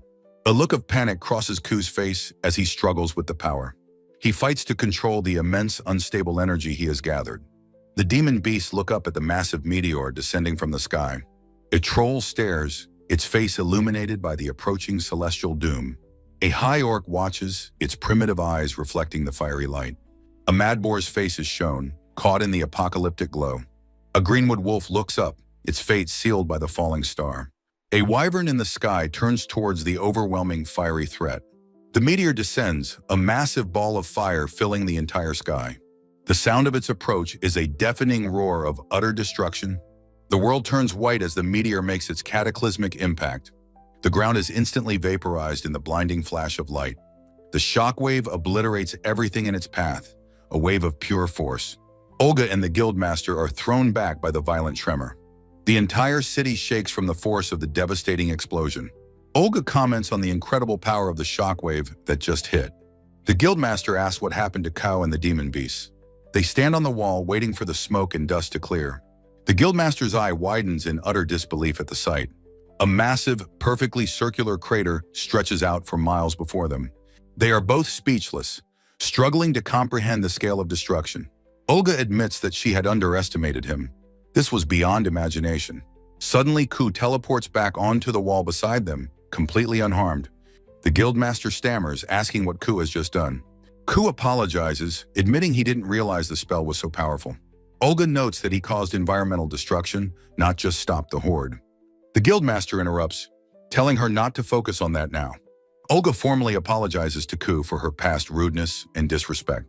Ku brushes it off, but she presses him, asking who he truly is. He says it's a long story that he's been asked to tell before. Olga explains that after decades of study, she knew of Meteor's existence. But she also knew it was impossible for a single person to cast. She reveals she saw 5 interwoven, unknown magic circles within his spell. She asks him who could have possibly taught him such a formation. Ko is surprised by her sharp observation and detailed question. He explains he just followed the instructions in an ancient book he found. Olga asks where he found such a priceless text. He tells her. She exclaims it's impossible for such a book to be at a general store. The guildmaster interrupts their academic debate, reminding them of their duty. He states their first priority must be to rescind the evacuation order. Olga quietly agrees that he is correct, her focus returning to reality. The guildmaster asks Kao to teleport him to the Lord's manor. Olga states she will remain with her subordinates as the guildmaster departs. The court mage Olga sincerely thanks Ko for saving them all. The guildmaster hopes they will meet again, and Ko agrees. The city of Lindrunga, once on the brink of destruction, is now quiet.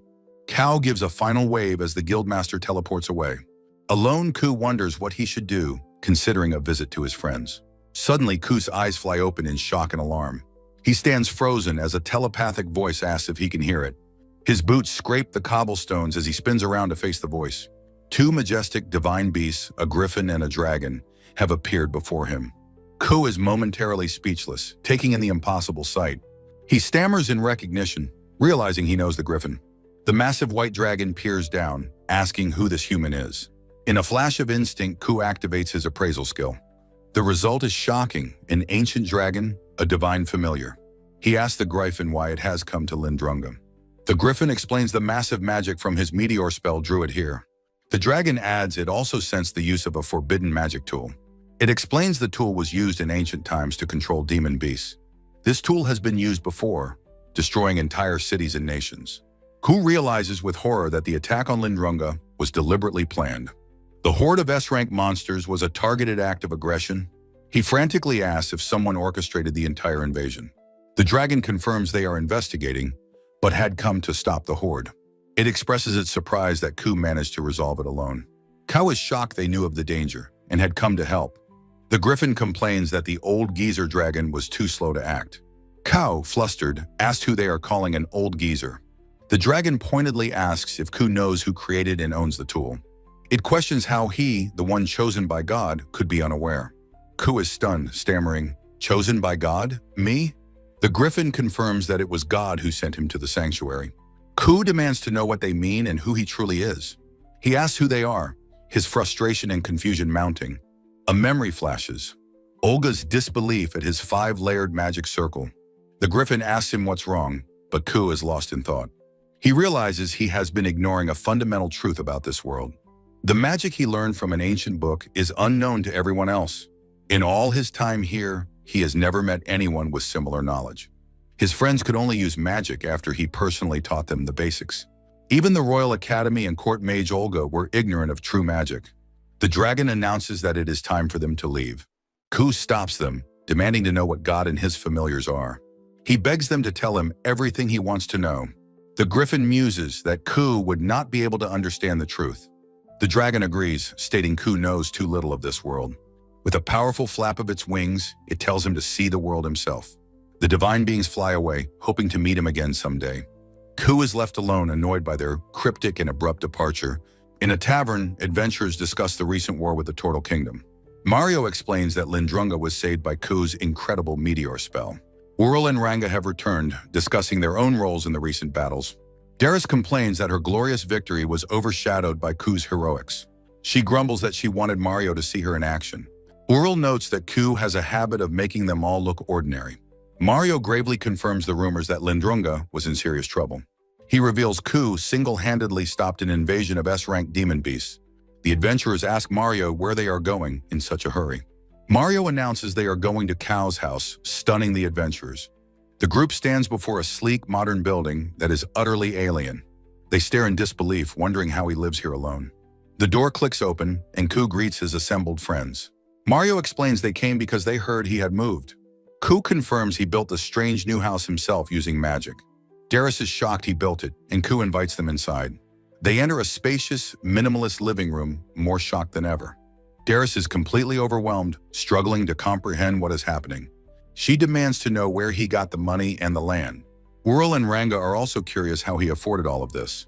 Ural recalls the massive sum of money Ku received upon graduating. Ku, flustered, prepares to explain the recent whirlwind of events. A week after the invasion, Ku was summoned by the Guildmaster. The Guildmaster officially announces Ku's promotion to A rank. Kao is surprised by the incredibly rapid advancement. The Guildmaster asks if he isn't happy with the news. Kao feels it's too fast, having only just become B rank a week prior. The Guildmaster insists his achievements more than warrant the promotion. He explains that Court Mage Olga has been spreading his story. He tells Ku that the entire city now sees him as their savior. The Guildmaster holds up 2 fingers. There are 2 rewards for his heroism. First, the Lord of Lindrunga has decided to grant him a plot of land. He notes that it is a vast plot, perfect for building a home. Ku is overwhelmed but grateful for the incredible gift. The Guildmaster then presents the second reward, a notice from the capital. For his great service, Ko has been granted a title of nobility. The Guildmaster hopes their friendly relationship can continue despite his new status. He explains that becoming a noble comes with certain requirements. Ku is shocked to learn he needs a family name and a crest. When asked, Ku suggests his former family name, Arimoto. The Guildmaster mispronounces it Arimotu as he drafts the documents. Ku is exasperated that the Guildmaster cannot pronounce the name correctly. The Guildmaster moves on, asking for his family crest. Ku admits he doesn't have one and tells him to just make something up. The Guildmaster considers using a demon beast or another creature. Ku blurts out a nonsensical suggestion, protesting that it's too random. They argue with Ku demanding the Guildmaster choose something cooler. The Guildmaster retorts that a fox is plenty cool and tells Ku to think. Back in the present, Mario looks at the finalized frame crest. A close-up reveals the chosen design, a magnificent white griffin. Mario asks Ku why he chose that particular creature. Ku simply explains that he has a special connection to the beast. Ural admitted that Ku was amazing, thinking he would one day surpass his rank. Darius realized with horror that this meant her rank had now been completely surpassed. Ku appeared, cheerfully telling Darius not to be so casual with his name. He playfully reminded her that he was the higher rank, so she needn't be formal. With a grin, he declared her his new errand boy, demanding she buy him yakisoba bread. Ranga and Ural stared, asking what on earth she thought she was doing. Elsewhere, a young female adventurer stated that any method would do to defeat the queen. Her leader, Aoife, noted that they couldn't find the target due to the overwhelming numbers. She outlined their strategy. They would lure out and reduce the monster's numbers. A hand slammed down on a table, signifying that the plan was settled. The young adventurer promised to help Aoife as soon as her new equipment arrived. Ku smiled warmly, saying they were adventurers too and would gladly cooperate. Another adventurer agreed that Ku's help was more than enough for their needs. Aoife turned to the young girl, telling her that she was their trump card. The girl resolved to train hard while they were gone, as her skills were still lacking. She announced that her party would be heading out soon to begin their mission. A strange message appeared, indicating her trump card skill was loading. She eagerly asked her trainer, Gura, to begin, but he calmly told her not to rush. A voice mentioned that the equipment they had requested should be arriving soon. The scene settled on a peaceful forest clearing, the designated training ground. Gura arrived at the training ground, apologizing to the waiting adventurers for being late. The young adventurer, holding a simple stick, eagerly asked to begin her training. Gura, holding a staff, asked if she was waiting for her new equipment. Her eyes sparkled with excitement as she told him she was glad he asked. In a flash of light, she dramatically introduced her 2 tiny, fairy-like familiars. A close-up showed her hand completing the powerful summoning gesture. Her boots stomped the ground, marking the end of her flashy introduction. Back at Ku's house, he asked his friends why they were making such long faces. Darius wondered aloud if he wasn't the strongest now, being a noble of the highest rank. Mario gently chided him to be more humble, though Ranga said he was just being himself. The merchant then turned to Ku, asking how he was truly feeling about everything. Ku looked away, quietly beginning to explain his current state of mind. He repeated the question to himself as if considering it for the very first time. He admitted to his friends that he had never really cared about his adventurer rank. Darius shouted that he was her complete opposite, but Ural quickly told her to be quiet. Ku explained that reaching A rank felt like he had finally cleared the game.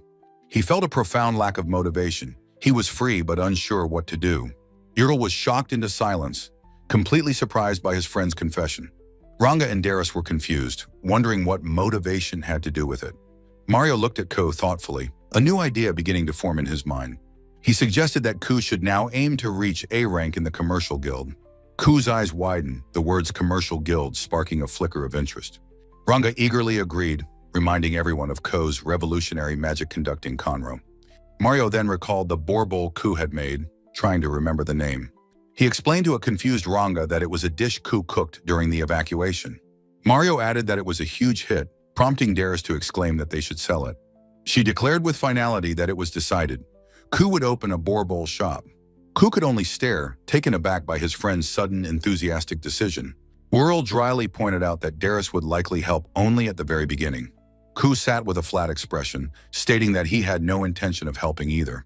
Ural looked at Ku in shock, stunned by his uncharacteristically blunt refusal. A close-up revealed Ku's vacant, emotionless eyes, devoid of their usual spark.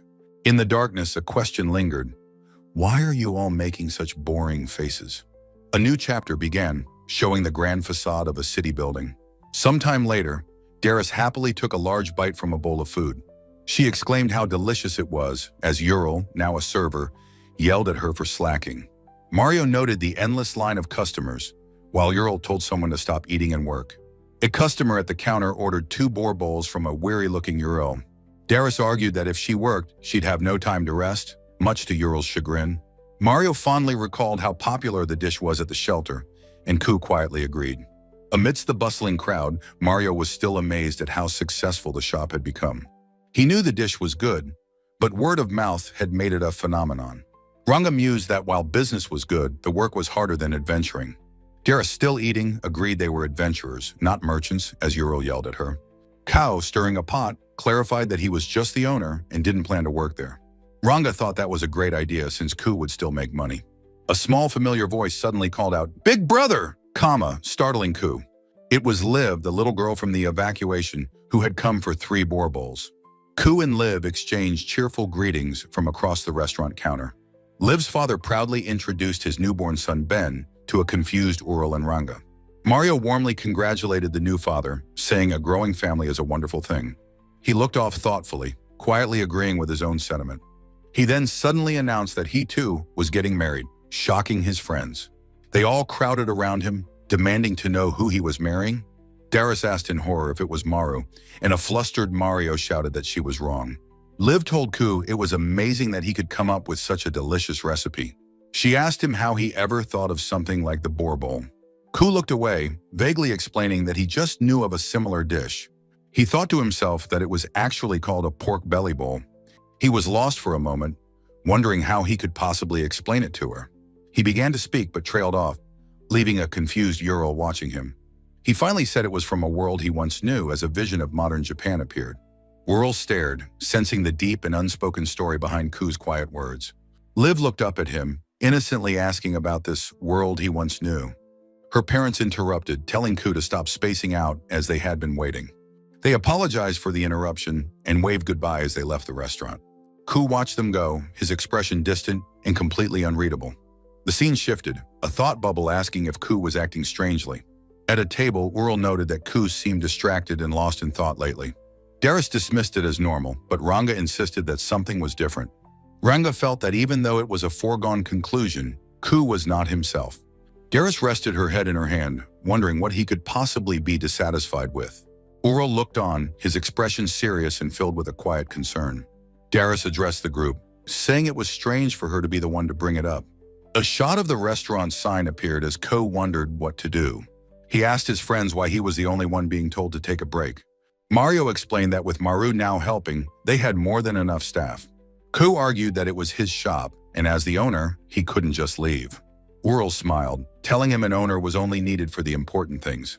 He told Ku to leave the shop to them and to go sing the praises of freedom. Ku stares ahead, his eyes wide with a profound and sudden uncertainty. Mario tells him to return tonight, as they have something important to discuss. Walking alone, Ku wonders what could be on his friends' minds. He appreciates their sentiment, but feels lost when told to embrace his freedom. A thoughtful, melancholy look crosses his face as he contemplates his future. Looking up at the city rooftops, he is struck by a sudden realization. A motorcycle wheel spins furiously, kicking up a cloud of dust and gravel. Kao speeds down an open road, his scarf trailing behind him on the wind. He thinks about how good it feels to finally ride the bike he built.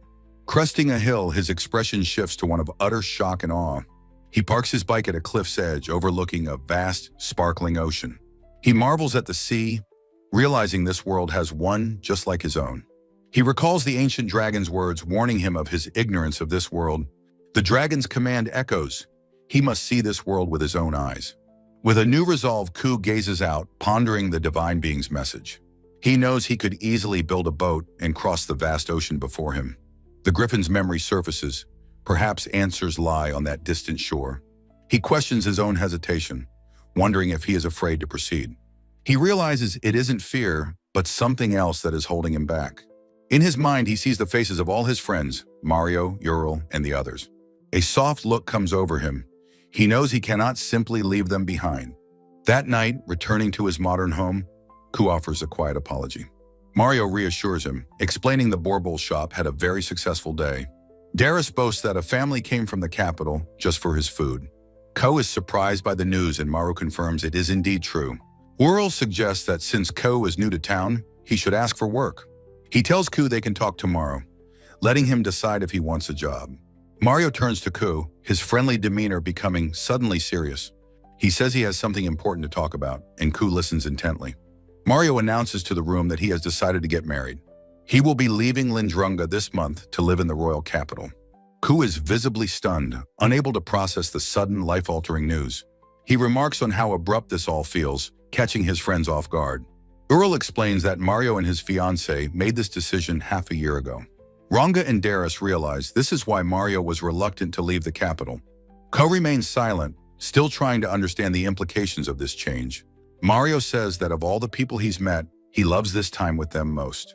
Ural listens intently, understanding that Mario wants their shared life to continue. The others listen as Mario states his desire to keep working alongside them. He turns to Ku and asks him directly to come with him to the capital. He clarifies Ku can do what he wants, but he wants him as a personal... Mario corrects himself, saying it's not as a guard, but as something more. He wants Kao to join him simply as a friend, as a true companion. Ku is speechless, moved by the depth and sincerity of his friend's plea. Mario mentions that this means Ku would have to leave the house he built. Maru interrupts, calling out to Ko with a serious expression. He gives his personal guarantee. With Mario, Ku will have a peaceful life. The promise of a lifetime of peace leaves Ku completely stunned. Darius asks when everyone is leaving, while Ranga agrees it's a good offer. Kao questions Darius about her adventurer rank, but she no longer cares about it. She explains that a comfortable life is more important than ranking up now. She urges Kao to join them, saying it will be a happy life together. Ku's eyes widen as the full weight of the choice settles upon him. Ural tells Ku the rest of them are going and asks what he will do. He states firmly that this is Ku's life, and he must decide his own path. Ko is left speechless, trapped between his newfound freedom and his friend's future.